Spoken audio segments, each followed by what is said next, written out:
నమస్కారం. చట్టసభల్లో వనిత కార్యక్రమానికి స్వాగతం. చిన్న వయసులోనే గురుతర బాధ్యతను స్వీకరించిన ఆళ్లగడ్డ వైఎస్ఆర్సీపీ ఎమ్మెల్యే భూమా అఖిలప్రియ మనతో ఉన్నారు.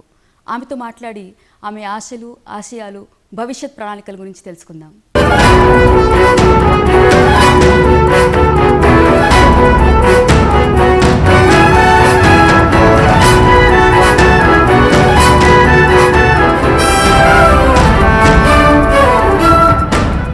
హాయ్ అఖిలప్రియ, వెల్కమ్ టు చట్టసభలో వనిత. థ్యాంక్ యూ అండి. ముందుగా వనిత టీవీ తరఫున ఇంత చిన్న వయసులో ఎమ్మెల్యేగా ప్రమాణ స్వీకారం చేసినందుకు మా శుభాకాంక్షలు తీసుకుంటాం. థ్యాంక్ యూ అండి. ఎలా అనిపిస్తుంది మీకు ఎమ్మెల్యేగా అసెంబ్లీలో ఎంటర్ అవ్వడము? అంతా చాలా కొత్తగా ఉందండి. అసలు ఎమ్మెల్యే అవుతానని అనుకోలేదు, పాలిటిక్స్లోకి వస్తానని అనుకోలేదు. అంతమంది పెద్దల ముందర నేను అసెంబ్లీలో మాట్లాడడం కూడా ఫస్ట్ టైం. అందరూ చాలా సపోర్టివ్గా ఉన్నారు. టీడీపీ వాళ్ళు కానీ, బీజేపీ వాళ్ళు కానీ, అట్లా పార్టీలో నుంచి కానీ అందరూ ఫస్ట్ టైం కాబట్టి మంచి సపోర్ట్ ఇస్తున్నారు. అందరూ బాగా ఎంకరేజ్ చేస్తున్నారు. అంటే వెరీ ఫస్ట్ ఎంట్రీలో ఎలా అనిపించింది? పాలిటిక్స్లోకి వస్తానన్న టాపిక్ కూడా మేము ఇంట్లో మాట్లాడుకుంది కూడా ఎప్పుడు లేదు. ఏమంటే ఎప్పుడు అమ్మ వాళ్ళని చూసి ప్రజలకి ఏదో ఒకటి చేయాలనే థాట్ ఉండింది, కానీ ఇట్లా పాలిటిక్స్లోకి వచ్చి చేస్తామని ఎప్పుడు అనుకోలేదు. అంటే నాకు ఎక్కువ బిజినెస్ సైడ్ ఎక్కువ ఇంట్రెస్ట్ ఉండింది. సో అట్లా వచ్చే దాంతో ప్రజలకి ఏదైనా చేద్దామని అనుకున్నానే, కానీ ఇట్లా పాలిటిక్స్లోకి వస్తానని ఎప్పుడు అనుకోలేదు నేను. మీ బాల్యం ఎలా గడిచింది? ఎక్కువ హాస్టల్స్లోనే ఉన్నామండి. అమ్మ వాళ్ళు పాలిటిక్స్లో ఉండడం వల్ల, అమ్మ నాన్న తర్వాత అప్పుడు కొంచెం ఫ్యాక్షన్ ఉండడం వల్ల అందరు చాలా బిజీగా ఉండేవాళ్ళు ఇంట్లో. మేము పెద్దనాన్న పిల్లలు అందరము హాస్టల్లోనే ఎక్కువ ఉన్నాము. ఎప్పుడో అమ్మ వాళ్ళకి టైం దొరికినప్పుడు వచ్చి చూడడం, కానీ మేము ఇంటికి వెళ్ళినా కూడా వాళ్ళు ఇంట్లో ఉండే పరిస్థితి లేకుండా ఉంది. హాలిడేస్ టైంకి వస్తాము, ఒక 4-5 days ఉంటాం, మళ్ళీ వెళ్ళిపోతున్నాం వాళ్ళు. అమ్మ వాళ్ళు ఆ టైంలో మేము టైం స్పెండ్ చేసిన కూడా చాలా తక్కువ అమ్మ వాళ్ళతోటి. ఈ మధ్య కాలేజ్ టైంలో నుంచి ఎక్కువ టైం స్పెండ్ చేసాం వాళ్ళతోటి. ఎక్కడ చదువుకున్నారు మీ హాస్టల్? ఏ హాస్టల్ చదువు? హైదరాబాద్లో చేశాను, తర్వాత ఊటీలో కొన్ని ఇయర్స్ చదివాము. దాని తర్వాత నేను చెల్లి ఆస్ట్రేలియాలో ఒక 1 year ఉన్నాము. మళ్ళీ రిటర్న్ హైదరాబాద్కి వచ్చేసాము. ఎక్కువ హైదరాబాద్. ఏం చదువుకున్నారు మీరు? నేను BBM కంప్లీట్ చేశానండి, బిజినెస్ మేనేజ్మెంట్ చేశాను. సో ఆ ఫీల్డ్ ఎక్కువ ఇంట్రెస్ట్ ఉండింది అనమాట. డాడీ ఏదైనా బిజినెస్ ఏదైనా చెప్పినా కూడా దాన్ని ఫాలో అప్ చేసుకోవడము, ఆ ఫీల్డ్లో ఎక్కువ నిన్నాను అనమాట. అమ్మది ఇట్లా యాక్సిడెంట్ అవ్వడం వల్ల నేను ఇట్లా నా కెరియర్ మారిపోయింది. అంటే కాలేజ్లో కొంచెం యాక్టివ్గా పాల్గొనే వాళ్ళ కార్యక్రమాలన్నింటిలో? కాలేజ్లో ఉన్నప్పుడు ఎక్కువ యాక్టివిటీస్లో బాగా ప్రజెంటేషన్స్ ఇవ్వడం కానీ, ఏదైనా యాక్టివిటీస్ ఉంటే నా పేరు ఫస్ట్ చెప్పడం కానీ, అట్లా ఎక్కువ బాగా పార్టిసిపేట్ చేసేదాన్ని. కానీ పొలిటికల్గా ఎప్పుడు నేను అంటే లీడర్షిప్ తీసుకొని అట్లా చేసేదానండి. అంటే ఏదైనా గ్రూప్కి ఒక లీడర్షిప్గా పెట్టడం కానీ నన్ను, లేదని ఏదైనా స్పాన్సర్స్ని తీసుకురావడం, మార్కెటింగ్ విషయంలో కానీ అట్లా ఎక్కువ నన్ను ఫోకస్ చేసేవాళ్ళు. కానీ ఇట్లా నేను చేస్తానని అనుకోలేదు. పొలిటికల్ ఫ్యామిలీ నుంచి వచ్చారు కాబట్టి మిగతా వాళ్ళ దగ్గర ఒక డిస్టెన్స్ ఉండేదా, లేకపోతే ఈజీగా కలిసిపోయేవాళ్ళం? అమ్మ నాన్న నేను చూసింది ఏంటంటే ఎప్పుడు వాళ్ళు ఒక పొలిటీషియన్స్గా ఎప్పుడు బిహేవ్ చేయలేదు. ఎలాంటి వాళ్ళతోటైనా వెళ్ళి మాట్లాడేవాళ్ళు. వాళ్ళు ఏదైనా చెప్పినా నవ్వి ఓకే సరే స్మైల్ ఇచ్చి వెళ్ళిపోయేవాళ్ళు. అందరితో చాలా డౌన్ టు ఎర్త్ ఉండేవాళ్ళు. అది బహుశా అది చూసి మేము కూడా అట్లాగే నేర్చుకున్నాం అనమాట. సో ఎవరు వచ్చినా వాళ్ళతో బాగా మాట్లాడడము, ఇది మాత్రం ఇంట్లో అందరికీ ఉంది.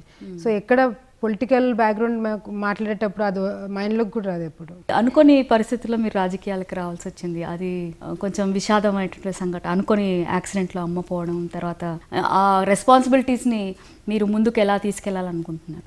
అసలు అమ్మది యాక్సిడెంట్, తను చనిపోవడం కూడా చాలా అంత సడన్గా జరిగిపోయింది. అందరి లైఫ్ ఒక్క నైట్లో అందరిది మారిపోయింది అనమాట. అమ్మ చనిపోవడము తర్వాత ఈ ఒక చిన్న కన్ఫ్యూషన్ అనేది వచ్చింది ఆ టైంలో. అంటే అమ్మకు ఓటేస్తే చెల్లదు అని ప్రచారం చేశారు. తర్వాత అన్ని ఇయర్స్ తన హార్డ్ వర్క్ వృధా అవ్వకూడదని ఒకే ఒక ఉద్దేశంతో అమ్మ చనిపోయిన 3 రోజులకే మేము 3rd day మేము క్యాంపెయినింగ్ చేయాల్సి వచ్చింది. అసలు వెళ్ళి ఏం మాట్లాడాలి, ఫస్ట్ టైం మైక్ మేము పట్టుకొని మాట్లాడడం కూడా నేను, చెల్లి కానీ తమ్ముడు కానీ ప్రజల్లోకి వెళ్ళడం కూడా ఫస్ట్ టైం మైక్ అంత సీరియస్గా తీసుకొని మేము మైక్లో మాట్లాడి అసలు ఏం మాట్లాడుతున్నాము ఏంటో కూడా అందరూ ఒక కన్ఫ్యూజన్ ఉండింది. కానీ అమ్మ వర్క్ వృధా అవ్వకూడదు, అన్ని ఇయర్స్ కష్టపడింది ఒకే ఒక ఉద్దేశంతో మేము ఆ రోజు వెళ్ళి ప్రజల్ని ఓటు అడగడము, తర్వాత వాళ్ళకి ఎక్స్ప్లెయిన్ చేయడం జరిగింది. అమ్మకి ఎంత మంచి పేరు అయితే వచ్చిందో ఆలగడ్డ ప్రజలకు కూడా చనిపోయిన తర్వాత ఓటేసినందుకు వాళ్ళకు కూడా అంతే మంచి పేరు వచ్చింది. అంతా సడన్గా జరిగిపోయిందండి. అసలు అట్లా అవుతుందని కూడా మేము ఎప్పుడు అనుకోలేదు. రెస్పాన్సిబిలిటీస్ అంటే ఇంకా మనం దాంట్లో నుంచి తప్పించుకోలేము. జాయింట్ ఫ్యామిలీ అవ్వడం వల్ల నాకు ఒక అడ్వాంటేజ్ ఏంటంటే మాకు ఒక్కొక్కరు ఒక డ్యూటీ తీసుకోవడం వల్ల ఇప్పుడు తమ్ముడిని చెల్లి చూసుకోవడము, లేకపోతే నాన్నతో నేను ఎక్కువ ఉండడము, నేను లేని టైంలో చెల్లి ఉండడము, అట్లా అందరం డివైడ్ చేసుకుంటున్నాము. సో ప్రజల్లోకి మాట్లాడడం కొంచెం కష్టంగానే, అంటే అంత సాడ్ టైంలో మాట్లాడాల్సి వచ్చింది, బట్ ధైర్యంగానే మీరు ప్రజల ముందుకు వెళ్ళడం జరిగింది. ఆ ధైర్యం, ఆ కాన్ఫిడెన్స్ ఐ థింక్ అమ్మ నాన్న వాళ్ళ దగ్గర నుంచే వచ్చింది. ఎందుకంటే అమ్మ నేను ఇప్పుడు ఉన్న ఏజ్లోనే తను కూడా పాలిటిక్స్లోకి ఎంటర్ అయింది. నాన్న ఇంకా 24 years ఉన్నప్పుడు తను అదే ఏజ్లో మేము పాలిటిక్స్లోకి ఎంటర్ అయ్యారు. అంటే ప్రజలకి ఏదో మంచి చేయాలి, వాళ్ళు మన మీద నమ్మకం పెట్టుకున్నారు, ఆ థాట్ ఒకటి మనం ముందుకు పంపిస్తుంది. మిగతావన్నీ ఇంకా చాలా చిన్నగా అనిపిస్తుంది. అమ్మ ఇన్ని ఇయర్స్ కష్టపడింది, అది వేస్ట్ అవ్వకూడదు, ఆ రెస్పాన్సిబిలిటీ ఇప్పుడు నాకుంది అనే థాట్ వచ్చినప్పుడు మిగతావి ఏవి కనిపించదు, ఆ డ్యూటీ ఒకటే కనిపిస్తుంది. ప్రజల్లోకి వెళ్ళినప్పుడు ఏదైనా మర్చిపోలేని ఇన్సిడెంట్స్ ఏమన్నా మీకు అనుభవంలోకి వచ్చాయా? నేను క్యాంపెయినింగ్ చేస్తున్న టైంలో ఒకటే మాత్రం నేను మర్చిపోలేనండి. నేను ఏడవకూడదని చాలా ధైర్యంగా నేను ముఖం పెట్టుకొని ముందుకెళ్ళి నేను ఏడవకూడదు ప్రజల దగ్గరికి వెళ్ళినప్పుడు అని ఒక థాట్ పెట్టుకుని నేను వెళ్ళినప్పుడు ప్రజలందరూ నన్ను పట్టుకుని ఏడుస్తున్నప్పుడు అసలు కంట్రోల్ చేసుకోలేకపోయాను. అదొక ఇన్సిడెంట్. నేను సిరివెల్ల మండలం నేను టౌన్కి వెళ్ళినప్పుడు అసలు అంతమంది లేడీస్, మామూలుగా ముస్లిం లేడీస్ బయటికి రారు అనమాట. నేను వచ్చానని చెప్పి అందరూ ముస్లిం లేడీస్ అందరూ ఇంట్లో నుంచి బయటికి వచ్చి నన్ను పట్టుకుని ఏడవడము, అమ్మ గురించి చెప్పడము, అది చూసినప్పుడు అసలు అమ్మకి ప్రజల దగ్గర ఇంత అభిమానం ఉందని మాకు ఆ రోజు తెలిసిందే. ఎందుకంటే ఇప్పుడు అమ్మ మాతో ఇంటితో టైం స్పెండ్ చేస్తున్నప్పుడు ఒక హౌస్ వైఫ్, ఒక మదర్ ఎట్లా ఉంటారో అట్లాగే ఉండేవాళ్ళు. తను ఒక పొలిటీషియన్గా కానీ, తను ఒక పెద్ద లీడర్గా కానీ, ఇంటికి వచ్చేటప్పటికి అట్మాస్ఫియర్ డిఫరెంట్ అయిపోయేది. సో ప్రజల్లోకి వెళ్ళినప్పుడు తనకి అంత ఫాలోయింగ్ ఉందని మాకు అప్పుడే అర్థమైంది. సో అది ఎక్కడ తగ్గకుండా దాన్ని అట్లాగే మెయింటైన్ చేయాలి, ఆమె ఒక స్టాండర్డ్ సెట్ చేసి పెట్టింది. అది తప్పకుండా అది మేము రీచ్ అవ్వాలని ప్రయత్నిస్తాము. సో ఒక విధంగా ఆ ప్రజాభిమానం మీకు యాక్చువల్లీ స్ఫూర్తినిచ్చింది, ఇంకా అమ్మ చేసినటువంటి మంచి పనులు కొనసాగించాలని. అంతే అండి. ఇంకొకటి ఏంటంటే అమ్మ ఎప్పుడు మాకు చెప్పేది ఏంటంటే ఆలగడ్డ తను పుట్టిల్లు అని చెప్తుంటారు. సో అదొక సెంటిమెంట్ అనమాట, మా ఊరు అని. దాంట్లో నాకు తెలిసి సగం మంది మాకు బంధువులే అవుతారు. సో వాళ్ళు కూడా మా మీద ఒక నమ్మకం అనేది ఒక పెట్టుకున్నారు. అమ్మ చనిపోయిన తర్వాత చాలామంది ఇప్పుడు నెక్స్ట్ ఏమవుతుంది ఏంటని ఒక చిన్న భయం కూడా ఉండింది. వన్స్ నాన్న మా కుటుంబంలో నుంచి ఒకరు వస్తారు, నిల్చుంటారు అని చెప్పినప్పుడు అది ఎవరైనా సరే మంచి చేస్తారనే కాన్ఫిడెన్స్ వాళ్ళకు ఉండింది. అంత నమ్మకం మా మీద పెట్టుకున్నారు కాబట్టి అది ఎక్కడ తగ్గకుండా మేము కూడా అలాగే పనులు చేయాలి. భూమా అఖిల ప్రియ జననం April 2, 1987. జన్మస్థలం కర్నూలు. తల్లిదండ్రులు భూమా శోభానాగిరెడ్డి, భూమా నాగిరెడ్డి. విద్యార్హత BBA. వచ్చిన భాషలు హిందీ, తెలుగు, ఇంగ్లీష్, తమిళ్. రాజకీయ ప్రవేశం 2014లో జరిగింది. ప్రస్తుతం ఆళ్లగడ్డ శాసనసభ్యురాలిగా సేవలందిస్తున్నారు. ఆళ్లగడ్డ అభివృద్ధికి కృషి చేయడమే తన ఆశయమంటారు.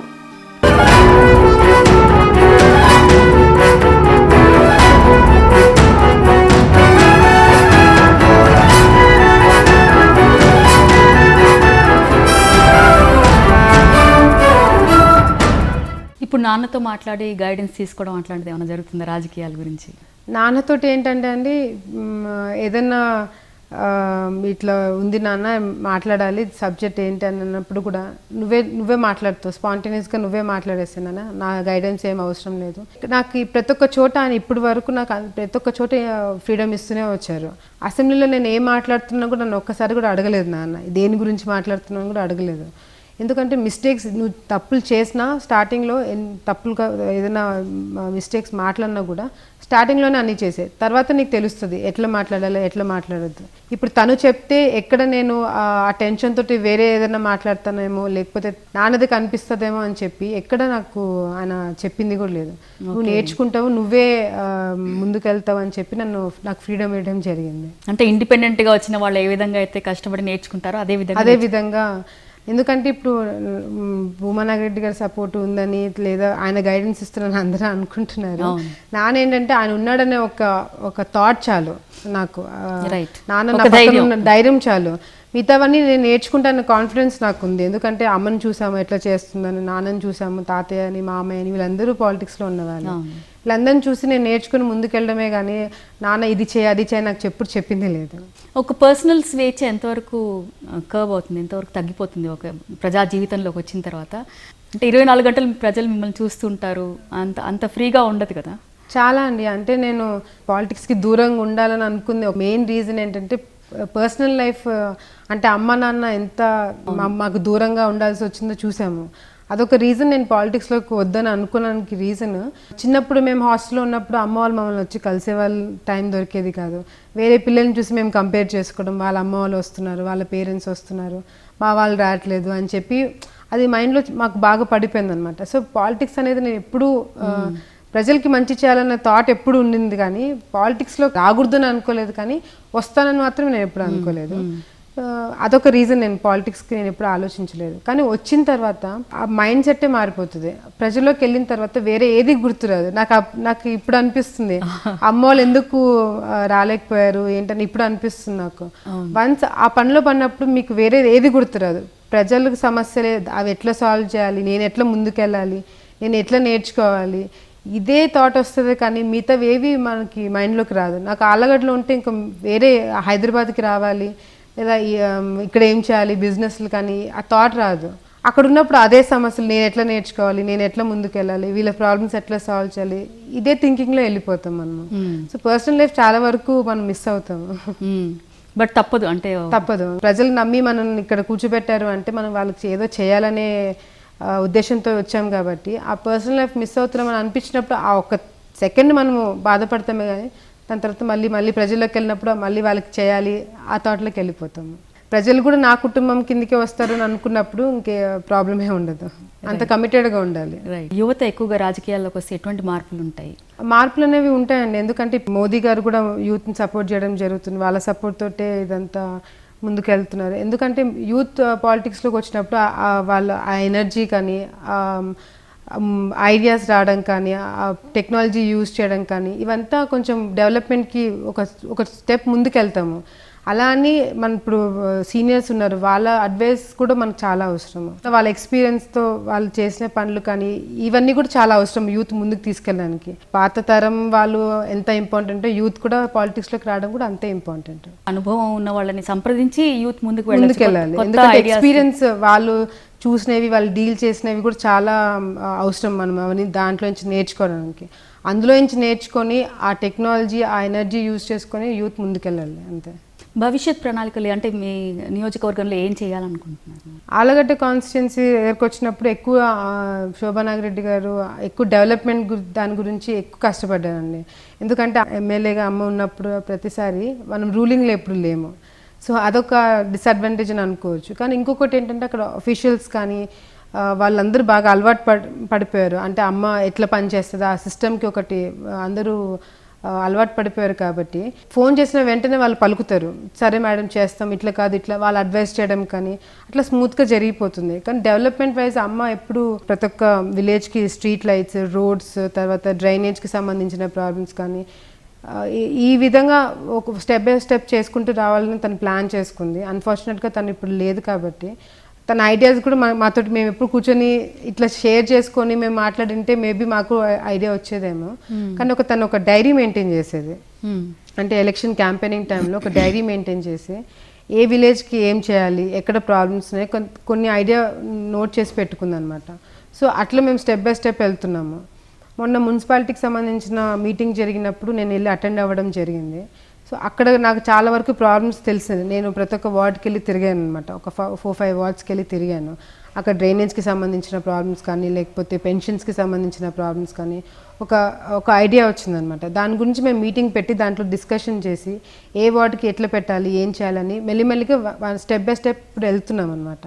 సో డెవలప్మెంట్ వైజ్ చాలా చేయాల్సి వస్తుంది. ఇప్పుడు గవర్నమెంట్ మంది కాదు కాబట్టి ఎక్కువ వెళ్ళి కలవడం కానీ వాళ్ళకి నోటీసులు ఇవ్వడం కానీ అట్లా ఎక్కువ చేయాల్సి వస్తుంది. విచ్ ఐ థింక్ నాకు లోకల్గా సపోర్ట్ ఉంది కాబట్టి ఫ్యామిలీ సపోర్ట్, వాళ్ళ అడ్వైస్ తీసుకొని కూడా నేను ముందుకెళ్లాల్సి వస్తుంది. కానీ అల్టిమేట్లీ ప్రజలకి మంచి చేయాలనే ఉద్దేశం ఉంది కాబట్టి ఎట్లాగైనా ప్రభుత్వంతో మాట్లాడి అదొక్కటే అండి. అదే లేకపోతే ఇంకా మనం ఏం చేసినా వేస్ట్.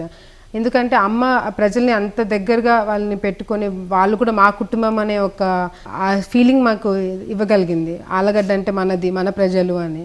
సో వాళ్ళకి మంచి చేయడంలో ఎప్పుడూ నాకు సంతోషమే ఉంటుంది. ఆ పని చేయాలంటే ఎనీ ఎక్స్టెంట్కి వెళ్ళి మేము చేయాల్సి వస్తుంది. రాజకీయాల్లో మహిళలు చాలా తక్కువగా ఉన్నారు, మనం చూస్తున్నాం. ఎన్ని రిజర్వేషన్స్ ఇచ్చినప్పటికీ చట్టసభల్లో ఇంకా అంత సంఖ్య పెరగలేదు. సో మహిళలపై అత్యాచారాలు కూడా అదే సంఖ్యలో సమాజంలో చూస్తున్నాం. మహిళల కోసం ప్రత్యేకంగా ఏమన్నా చేయాలనే ఆలోచన మీకుందా? నాకు నేను కాలేజ్ టైంలో ఉన్నప్పటి నుంచే నాకు ఈ ఒక ఐడియా ఉండిందండి. మహిళల అంటే ఈ చైల్డ్ అబ్యూస్ దాని గురించి కానీ, లేకపోతే విమెన్కి సంబంధించిన ప్రాబ్లమ్స్ దాని గురించి కానీ అసోసియేషన్ లాగా ఒకటి పెట్టి, ఒక ఆర్గనైజేషన్ పెట్టి అట్లా వెళ్దామని అనుకున్నాను. తర్వాత కాలేజ్, తర్వాత నా కెరియర్, తర్వాత ఇదంతా జరగడం వల్ల నేను చేయలేకపోయాను. కానీ వన్స్ నేను ఎమ్మెల్యే అయిన తర్వాత నేను నాన్నగారితో కూడా మాట్లాడడం జరిగింది. ఈ ఇయర్ ఎండింగ్లో మేము ఒక ఆర్గనైజేషన్ స్టార్ట్ చేయబోతున్నాము, ఓన్లీ విమెన్కి అండ్ చిల్డ్రన్కి సంబంధించి వాళ్ళ ప్రాబ్లమ్స్ దానికి సాల్వ్ చేసే దాని గురించి. అండ్ ఇంకొకటి విమెన్కి ఎంప్లాయ్మెంట్ క్రియేట్ చేయడం దాంట్లో కూడా మేము ప్లాన్ చేస్తున్నాము. ఎందుకంటే ఏ ఫీల్డ్లో అయినా అండి, పాలిటిక్స్ అనే కాదు, ఎనీ ఫీల్డ్ విమెన్ పైకి రావాలంటే చాలా కష్టపడాల్సి వస్తుంది. అంత ఎంకరేజ్మెంట్ ఉండదు, సపోర్టింగ్గా ఉండరు ఫ్యామిలీస్ కొంతమంది. కానీ ఎనీ ఫీల్డ్ ఒక స్టేజ్ వరకు ఆ ప్రాబ్లమ్స్ వస్తుంది. ఆ స్టేజ్ దాటిన తర్వాత మనం ప్రూవ్ చేసుకొని ఈమె కేపబుల్ అని మనం క్రియేట్ చేయగలిగితే ఆ స్టేజ్ దాటిన తర్వాత ఈజీ అయిపోతుంది.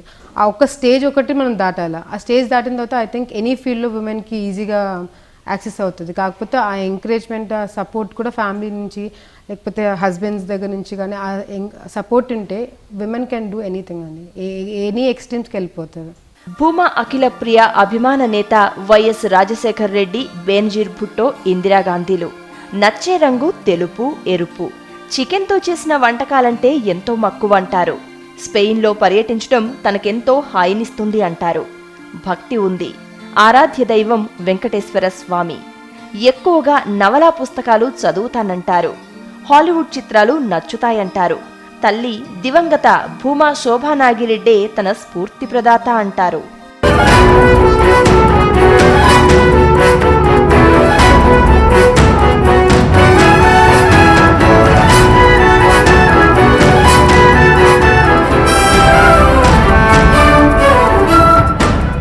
మహిళలకు మీరు ఇచ్చే సందేశం ఏంటి, యువతకి, మహిళలకి? ప్రాబ్లమ్స్ అనేది అందరికీ వస్తాయండి. యూత్ కానివ్వండి, లేకపోతే మహిళలు కానీ, ఎవరికైనా ప్రాబ్లమ్స్ వచ్చినప్పుడు మనం చేయలేము, మన వల్ల కాదేమో, మేబీ ఎవరైనా సపోర్ట్ కావాలేమో అని ఒక స్టేజ్ వరకు అనిపిస్తుందండి. కానీ అది మనకు స్ట్రాంగ్ విల్ ఉండాలి. విల్ పవర్ అనేది ఉంటే ఐ థింక్ ఎంత మనము లెవెల్స్ కన్నా రీచ్ అవ్వగలుగుతాము. విమెన్ కానీ, ఇప్పుడు యూత్ కూడా చాలా వరకు ఎంప్లాయ్మెంట్ ప్రాబ్లమ్స్, నేను చేయలేనేమో, చాలామంది ఎగ్జామ్స్లో ఫెయిల్ అవుతే కూడా సూసైడ్ చేసుకొని చనిపోతున్నారు. ఐ థింక్ ఆ ఒక్క మినిట్లో మనకు అట్లా అనిపిస్తుంది. ఆ మినిట్ దాటి నేను చేయగలుగుతానని ఒక స్ట్రాంగ్ విల్ పవర్ అనేది మనం పెట్టుకుంటే ఎనీ ఎక్స్ట్రీమ్స్కి వెళ్ళిపోతారు. పాలిటిక్స్లోకి నేను వస్తాను, నేను చేయగలుగుతాను, నేను అసలు నాకు తెలుగు సరిగ్గా మాట్లాడడానికి కూడా వచ్చేది కాదు, అలాంటిది నేను తెలుగు నేర్చుకొని నేను మాట్లాడాలి, నేను ప్రజలకు ఒకటి ప్రూవ్ చేయాలన్న ఆ థాట్ వచ్చినప్పుడు ఐ థింక్ ఇవన్నీ నేను చేయగలుగుతాను, చేయలేను, ఈ థాట్స్ అనేది మన మైండ్లోకి కూడా రావు. ఆ విల్ పవర్ అనేది స్ట్రాంగ్గా ఉంటే ఎనీ ఎక్స్ట్రీమ్స్కి మనం రీచ్ అవ్వగలుగుతాం. ఒక పాజిటివ్ దృక్పథం, పాజిటివ్ థింకింగ్ ఉండాలి. అండ్ ఒకరు మనకు వచ్చి సపోర్ట్ చేయాలా, ఒకరి సపోర్ట్ మనకు అవసరం అనేది కూడా అవసరం లేదు. ఆ విల్ పవర్ ఉన్నట్టే మనకి ఎవరి సపోర్ట్ అవసరం లేదు, మనమే ముందుకెళ్ళిపోవచ్చు. మీ పార్టీలో మహిళలకి, యువతకి ఎంకరేజ్మెంట్ ఏ విధంగా ఉంది, ప్రోత్సాహం బాగా ఉందా? రాజశేఖర రెడ్డి గారు కానీ, జగన్మోహన్ రెడ్డి గారు కానీ ఉమెన్కి చాలా ఎంకరేజ్ చేస్తారండి పాలిటిక్స్లో కానీ. ఇప్పుడు ఎందుకు వాళ్ళు ఆఫీస్లో ఉన్న వాళ్ళు కూడా మహిళలకు కూడా చాలా ఇంపార్టెన్స్ ఇస్తున్నారు. మీరు ఇప్పుడు పార్టీలో చూసుకుంటే చాలా వరకు మహిళలు ఉన్నారు, యూత్ కూడా అంతే మంది ఉన్నారు. యూత్ ముందుకెళ్ళాలంటే ఇప్పుడు వాళ్ళు ఉన్న ఎక్స్పీరియన్స్, జగన్మోహన్ రెడ్డి గారు కానీ, నేను కానీ, అట్లా పార్టీలో ఉన్న యూత్ కానీ ముందుకెళ్ళాలంటే ఇప్పుడు ఆల్రెడీ ఉన్న వాళ్ళ ఎక్స్పీరియన్స్లు కానీ, వాళ్ళ అలా అడ్వైస్ కానీ అవి ఉండి మన ఎనర్జీని కంబైన్ చేస్తే ఐ థింక్ ముందుకు ఈజీగా వెళ్ళగలుగుతాము. అండ్ చాలా క్లియర్ రూట్ కనిపిస్తుంది మనకి, అది మహిళలు కానీ, యూత్ కానీ, ఎవరైనా సరే. నేను స్టార్టింగ్లో నా పేరు అనౌన్స్ చేసినప్పుడు జగన్మోహన్ రెడ్డి గారికి నేను చేస్తానా, ఎలా చేస్తాను, పాలిటిక్స్లో ఎక్స్పీరియన్స్ లేదు, అయినా కూడా ఒక విమెన్గా నేను చేయగలుగుతాను. ఎందుకంటే విమెన్కి ఉన్న ప్లస్ పాయింట్ ఏంటంటే పేషెన్స్. ఓపిక అనేది చాలా ఎక్కువ ఉంటుంది విమెన్కి. అట్లా విమెన్గా నేను వచ్చినప్పుడు యూత్ అనే ఒక ఉద్దేశంతో నేను వచ్చిన తర్వాత కూడా నన్ను బాగా ఎంకరేజ్ చేయడం జరిగింది. లేదమ్మా నేను అసెంబ్లీలో మాట్లాడాలంటే లేదు 0 మాట్లాడు, తర్వాత నేను మాట్లాడుతాను అనుకోలేదు. ఫస్ట్ పిలిచి లేదు నువ్వు మాట్లాడాలి, ఈ విషయం గురించి మాట్లాడతావా, దేని గురించి మాట్లాడతావు, పెన్షన్స్ గురించి మాట్లాడతావా అని చెప్పి హెల్తీ డిస్కషన్ చేయడం జరిగింది. అలాగే తర్వాత ఇప్పుడు బడ్జెట్ వస్తుంది, దాని గురించి కూడా మాట్లాడమ్మా, ఈ టాపిక్ గురించి మాట్లాడతావా, నీ ఇష్టం అని చెప్పి చాలా అంటే చాలా ఎంకరేజ్ చేస్తున్నారు. అట్లా జగన్మోహన్ రెడ్డి గారు కానీ, భారతక్క కానీ, తర్వాత విజయమ్మ గారు కానీ, పార్టీలో ఉన్న ప్రతి ఒక్కరూ అట్లాగే ఎంకరేజ్ చేస్తున్నారు. ఫస్ట్ టైం అయినా కూడా నాకు అంత సపోర్టింగ్గా, నాకే కదా పార్టీలో ఉన్న ప్రతి ఒక్కరికి అంతే సపోర్టివ్గా ఉంటున్నారు. ప్రతి ఒక్క స్టేజ్లో బాగా ఎంకరేజ్ చేస్తూ ముందుకు తీసుకెళ్తున్నారు. జగన్మోహన్ రెడ్డి గారు పర్సనల్గా పిలిపించి మాట్లాడడం కూడా జరుగుతుంది. ఇప్పుడు అమ్మ లేకపోవడం వల్ల ఇంట్లో కూడా మీ బాధ్యత బాగా పెరిగింది కదా. ఇప్పుడు చెల్లి, తమ్ముడు, నాన్న, ఒక రెస్పాన్సిబిలిటీ వచ్చింది. ఇంటా బయట రెండు చేయడం అనేది మీరు ఎలా బ్యాలెన్స్ చేసుకుంటున్నారు? జాయింట్ ఫ్యామిలీ అవ్వడం వల్ల అమ్మది అయిన తర్వాత కజిన్స్ అందరు కూడా అంతే సపోర్టివ్గా ఉంటున్నారు. ఇప్పుడు నేను లేని టైంలో వాళ్ళు వచ్చి ఉండడం కానీ, ఇంట్లో రెస్పాన్సిబిలిటీస్ వాళ్ళు షేర్ చేసుకోవడం కానీ, అందరూ అన్న వాళ్ళు, అక్క వాళ్ళు, వదినలు, పిల్లలు అందరూ ఉన్నారు కాబట్టి నాకు అంత అనిపించట్లేదు. నేను కూడా చిన్న కాబట్టి నాకు కూడా అంత రెస్పాన్సిబిలిటీస్ వాళ్ళు పెట్టట్లేదు. అమ్మ ఏంటంటే ప్రతి ఒక్కటి మాకు నన్ను, చెల్లిని, తమ్ముడిని, నాన్నని, అట్లా అక్క వాళ్ళని, వాళ్ళ ఇన్లాస్ని, అన్న వాళ్ళని, వదినల్ని, ఏ చిన్న ఫంక్షన్ వచ్చినా అందరినీ పిలవడము, అందరికీ బట్టలు పెట్టడము, ఇవన్నీ బాగా అన్ని ప్రతి ఒక్కటి ఎక్కడ మిస్ అవ్వకుండా చేసేదన్నమాట. సో అవన్నీ నాకు కొంచెం కొత్త కాబట్టి అయినా వాళ్ళు అర్థం చేసుకుని ఉంటారు. సో నాకు అంత బర్డెన్ ఏమీ పెట్టట్లేదు. ఫ్యామిలీ సైడ్ నుంచి నాకు చాలా సపోర్టివ్గా ఉన్నారు. చెల్లి ఉంది, తమ్ముడు ఉన్నారు. సో ఫ్యామిలీ సైడ్ నుంచి నాకు ఫుల్ సపోర్ట్ ఉంది. అట్లా ప్రజల దగ్గరికి వెళ్ళినప్పుడు కూడా నాకు వాళ్ళు అంతే సపోర్టివ్గా ఉన్నారు. నాన్న నేను పాలిటిక్స్లో నన్ను అనౌన్స్ చేసేటప్పుడు ఒక మాట అన్నారు, నా కూతురు ఇప్పుడు మీ కూతురు మీ చేతుల్లో పెడుతున్నా, నా కూతురు మీరే చూసుకోవాలని ప్రజలకి చెప్పారు. సో అది కూడా వాళ్ళు నన్ను అలాగే చూసుకుంటున్నారు అనమాట. అమ్మ ఉన్నప్పుడు ఇట్లా చేసేది, మనం ఇట్లా చేద్దాము అని ఒక హెల్తీ డిస్కషన్ జరిగి అట్లా నాకు సపోర్టింగ్గా ఉన్నారు. అట్లా ఆలగడ్డ ప్రజలు నాకు అట్లే సపోర్టింగ్గా ఉన్నారు. తర్వాత నంద్యాల ప్రజలు వాళ్ళు అంతే సపోర్టింగ్గా ఉన్నారు. నాకు అన్ని సెట్ చేసి వెళ్ళినట్టుగా అనిపించింది అమ్మ. అందరిది అంటే ఎవరి దగ్గరికి వెళ్ళినా నేను చేస్తానమ్మా, అమ్మ మాకు బాగా వేసి వెళ్ళినట్టుగా అనిపిస్తుంది నాకు. సో అటు రెండు సైడ్స్ నాకు చాలా సపోర్టింగ్గా ఉంది. నెక్స్ట్ ఎలక్షన్లో మీ పార్టీ ప్రాస్పెక్ట్స్ ఎలాగ ఉన్నాయి? వైఎస్ఆర్ పార్టీ ఏ విధంగా ఉంటుంది? మెయిన్ ఇప్పుడు కొత్త స్టేట్ కాబట్టి చాలా చాలా ప్రాబ్లమ్స్ మనం ఫేస్ అవ్వగలుగుతాం. క్యాపిటల్ దగ్గర నుంచి కానీ, పెన్షన్స్, రుణమాఫీలు అని చెప్పి ఈ ప్రాబ్లమ్స్ అన్ని సాల్వ్ చేసుకొని ఆ తర్వాత మనం ముందుకెళ్ళి ఆలోచిస్తారు. దీనివల్ల చాలా డిస్టర్బెన్స్లు కూడా రావడం జరిగింది. ఈ క్యాపిటల్ డివైడ్ అవ్వడం వల్ల స్టేట్ డివైడ్ అయ్యి టీడీపీ పార్టీ రూలింగ్కి వచ్చిన తర్వాత ఇబ్బంది పడని వాళ్ళంటూ ఎవరు లేరు. ప్రతి ఒక్కరు ఏదో ఒక విధంగా ఇబ్బంది పడుతున్నారు. అట్లా క్యాపిటల్కి సంబంధించింది కానీ, పెన్షన్స్కి సంబంధించింది కానీ ఏదో ఒక విధంగా ఇబ్బంది పడుతున్నారు. సో ప్రజలకు కూడా డిఫరెన్స్లు తెలుస్తున్నాయి. సో వ్యతిరేకత వస్తుందంటారు ప్రభుత్వానికి? ఆల్రెడీ వచ్చేసిందని అనుకుంటున్నాము. ఎందుకంటే ఇప్పుడు నాకు అంతగా ఐడియా లేకపోయినా నేను ప్రజల్లోకి వెళ్ళినప్పుడు కూడా అసలు పెన్షన్స్ దగ్గర అయితే ఎంత కన్ఫ్యూజన్ అంటే, మేము అఫీషియల్స్ దగ్గరికి వెళ్ళి ఇది కంప్లైంట్ అని చెప్పినా కూడా వాళ్ళు కూడా తెలమొఖం వేసుకొని చూస్తున్నారు. మాకు కూడా తెలియదు మేడం ఎవరికి కంప్లైంట్ చేయాలన్నది, అది మాతోటే అంటున్నారు. ఎలిజిబుల్ ఉన్న వాళ్ళకి కూడా పెన్షన్ రావట్లేదు. ఇంకోటి ఏంటంటే ఎంఆర్ఓ ఆఫీస్ నుంచి పెన్షన్స్ ఎక్కిస్తుంటే పెన్షన్స్ వెళ్తున్నాయి, అదే మున్సిపాలిటీ నుంచి పెన్షన్స్ ఎక్కిస్తుంటే వెళ్ళట్లేదు. సిస్టంలో కూడా ఎక్కడ ఎక్కిస్తే ఎవరికి వెళ్ళాలి అనేది కూడా చాలా నీట్గా పెట్టుకొని చేస్తున్నట్టుగా అనిపిస్తుంది. చాలా అంటే చాలా అపోజ్ చేస్తున్నారండి ప్రజలు కూడా. నేను వెళ్ళి చూసినప్పుడు కూడా అసలు చంద్రబాబు నాయుడు గారు ఇటువైపు ఒకసారి వస్తే ప్రజలు అడిగే క్వశ్చన్స్ కూడా ఆన్సర్ చెప్పలేరేమో, అంత కన్ఫ్యూజన్ పెట్టేశారు ప్రతి ఒక్క స్టేజ్లో. అంటే ప్రజలు, అధికారులు అందరూ అయోమయంలో ఉన్నారు. అసెంబ్లీలో మొన్న జగన్మోహన్ రెడ్డి గారి క్వశ్చన్స్ ఏదైనా అడిగినప్పుడు కూడా దానికి ఆన్సర్ చెప్పకుండా రాజశేఖర రెడ్డి గారి గురించి, అప్పుడు జరిగిన తప్పుల గురించి అవి ఎత్తి చూపెట్టడం, ఇవి చేస్తున్నారే కానీ అడిగిన క్వశ్చన్కి మాత్రం ఆన్సర్ చేయట్లేదు.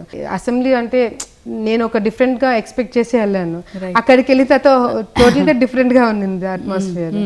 చాలా సాడ్ అండి. అంటే డైరెక్ట్గా ఏదైనా అడిగినప్పుడు కూడా ఆన్సర్ చేయలేకపోతున్నారు వాళ్ళు. తిప్పి వేరే టాపిక్ చేంజ్ చేస్తున్నారే కానీ అడిగిన క్వశ్చన్కి మాత్రం ఆన్సర్ చేయలేకపోతుంది. ప్రశ్నకి సూటిగా జవాబు చెప్పకుండా దాన్ని ఎలా దాటి వేసేస్తున్నాను, ఎందుకంటే ఎవరికి అర్థం కావట్లేదు. సో నిజానికి మీరు అనుకున్నటువంటి అసెంబ్లీకి మీరు ఇప్పుడు చూసిన చాలా డిఫరెన్స్ ఉంది. నేను అనుకున్న దానికి అక్కడ జరిగేదానికి అసలు సంబంధమే లేదు. సో మీ ఆశయాలు ఏంటి, ఇంకా భవిష్యత్తులో ఎలా రాజకీయాల్లో ఏ విధంగా ఎదగాలనుకుంటున్నారు? రాజకీయాల్లో నేను అసలు వస్తాను అనుకోలేదు. ఫస్ట్ ఆఫ్ ఆల్ నేను ఎట్లా ఎదగాలని అనుకున్నా, అది సెకండరీ. ఫస్ట్ నేను చేయాలనుకుందంటే ప్రజలకి వాళ్ళ నా మీద పెట్టుకున్న నమ్మకంని నేను ముందుకు తీసుకెళ్ళాలి. వాళ్ళకి ఏదైనా సమస్య వస్తే నేను అందుబాటులో ఉండాలి. ఫస్ట్ మెయిన్ ఫోకస్ అయితే నేను ఉన్న రోజులను ఎక్కడ ఎవరికి ఏ ఇబ్బంది కలగకుండా, అమ్మ లేని లోటు వాళ్ళకి నేను తీర్చగలిగితే అదే చాలండి. అంతవరకు ఎన్ని ఇయర్స్ అయినా సరే నేను పాలిటిక్స్లో ఉన్నా లేకపోయినా ప్రజలకి సేవ చేయాలని నేను డిసైడ్ అయిపోయాను. ప్రతి మాటలో అమ్మ ప్రభావం బాగా కనిపిస్తుంది అఖిలప్రియ. సో మీ అమ్మ బాటలో ముందుకు నడుస్తారని ఆశిస్తున్నాం. వనితా టీవీ ప్రేక్షకులకు మీరు ఏమన్నా చెప్పదలుచుకున్నారా? మన మీద మనకి నమ్మకం ఉంటే మనం ఎటువంటి గోల్స్ అయినా రీచ్ అవ్వగలుగుతాము. మెయిన్ అంటే మన మీద మనకు నమ్మకం ఉండాలి, ఆ కాన్ఫిడెన్స్ ఉండాలి, ముందుకు వెళ్ళగలుగుతాము అని.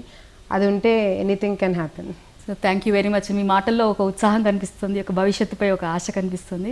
రాజకీయాల్లో మీరు బాగా ఎదగాలని మేము కోరుకుంటున్నాం అండి. Thank you very much. Thank you అండి. భూమా అఖిలప్రియ చెప్పిన చక్కని విషయాలు విన్నారు కదండి. చట్టసభల్లో వనిత కార్యక్రమంలో మరో వనితతో మళ్ళీ కలుసుకుందాం. అంతవరకు సెలవు. నమస్కారం.